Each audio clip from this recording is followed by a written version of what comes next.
Imagine for a moment that every shadow, every joy, every sorrow in your life is nothing but the projection of your own inner beliefs.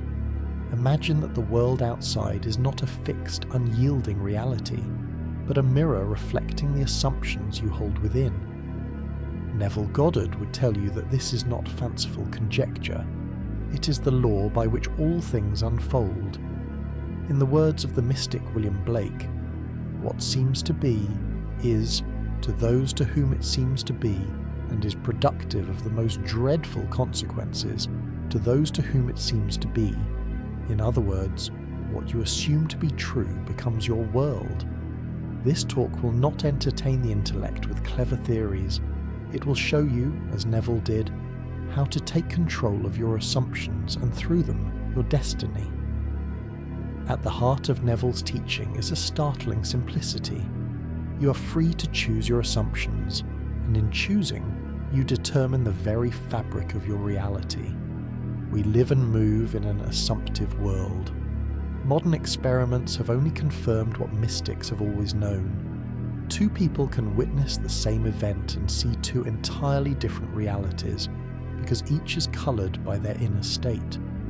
Neville asks us to test this for ourselves, to examine the lens through which we view everything, from the people we love to the situations we fear.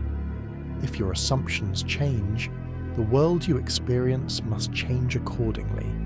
So recognize that the objective world is actually an assumptive world.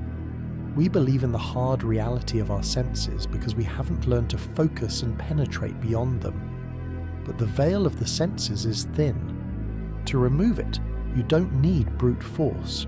You simply turn away from the visible and concentrate on the desired state until it feels real. When your attention condenses on a vision and gives it sensory vividness, that thought gains the right to become fact. Your task is to find the method that suits you for controlling your attention.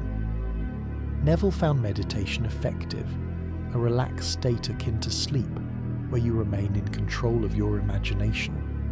In that state, fix your mind on what you want to see and hear.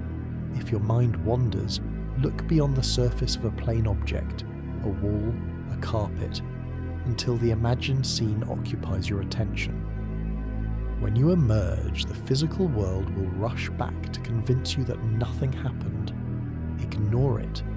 Persist in your vision, and it will crystallize into your reality. And once you understand this, the next step is to assume the feeling of the wish fulfilled. Define your highest ideal. What would you feel if you were already living it? Focus on that feeling until you identify with it completely. This assumption may contradict your senses now, but if you persist, it will manifest. You'll know you've succeeded when you observe your mental conversations. The way you talk to others in your mind reveals your true concept of self. If those inner dialogues change to match your desired self, then you have changed. For example, if you wish to be confident, notice how you mentally address people. Do you still feel inferior, or do you now speak with calm assurance? Your mental conversations are more revealing than your spoken words. They show whether you've truly assumed the new state. Lesson 3. See the world as it would appear if your wish were fulfilled. Neville reminds us that what you see when you look at something depends not so much on what is there as on the assumption you make when you look. Therefore, when you assume your desire is already real, your mind will begin to perceive the world through that lens. If you desire success, see your environment as you would if you were already successful. The spiritual part of you communicates through desire. Obeying that inner voice instantly assumes the wish fulfilled. To desire a state is to have it. As Pascal said, "You would not have sought me had you not already found me." This isn't poetic, it's practical. When you act as if your assumption is fact, when you live from the feeling of success, love, health, you alter your future to match your inner conviction. Progress in life comes from this divine discontent, the urge to rise to higher levels. The right to change your future is your birthright. Use it. Real change isn't on the surface, It starts within, and when you shift inside, everything outside follows. Neville warns against merely altering circumstances. If you temporarily change your situation without changing your self-concept, you'll slip back into the old dissatisfied state.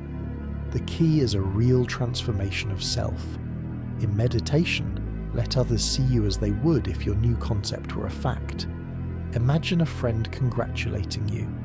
Picture your family proud of you. In your mind's eye, hear them speak to you as they would if you were living your dream. This exercise does two things. It helps you assume the feeling of your wish fulfilled, and it checks whether you've truly changed. You cannot continue desiring what you already have. When the desire dissolves into gratitude, you know you've shifted. Your new state feels natural, and you give thanks for it rather than longing for it. And finally, believing and being are one. The conceiver and his conception are not separate. If you conceive yourself to be a certain way, it isn't near or far, it simply is. If thou canst believe, all things are possible to him that believeth.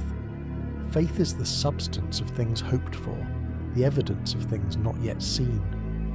When you believe you are that finer, nobler person, you see others in relation to that belief. This extends to helping others. If you want to lift someone up, imagine them as already being what you desire for them. Desire intensely for them. In meditation, represent them to yourself as successful, happy, healthy, and feel the same satisfaction you would feel if it were physical fact. This method shortens the road from longing to fulfillment. You're not manipulating them, you're aligning with a higher possibility for them. Neville confesses he has not perfectly mastered this control of attention, but he presses on, forgetting what lies behind and reaching forward. To summarize, your reality is shaped by your assumptions. Recognize the assumptive nature of the world. Learn to concentrate your attention and give sensory vividness to your desired state.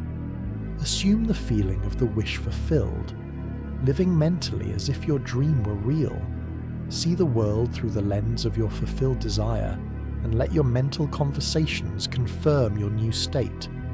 Remember that faith and being are one. What you conceive yourself to be is already yours when you truly believe it. Apply this not only to yourself but to others by imagining them as the embodiment of what you wish for them. Persist, and you will change your future.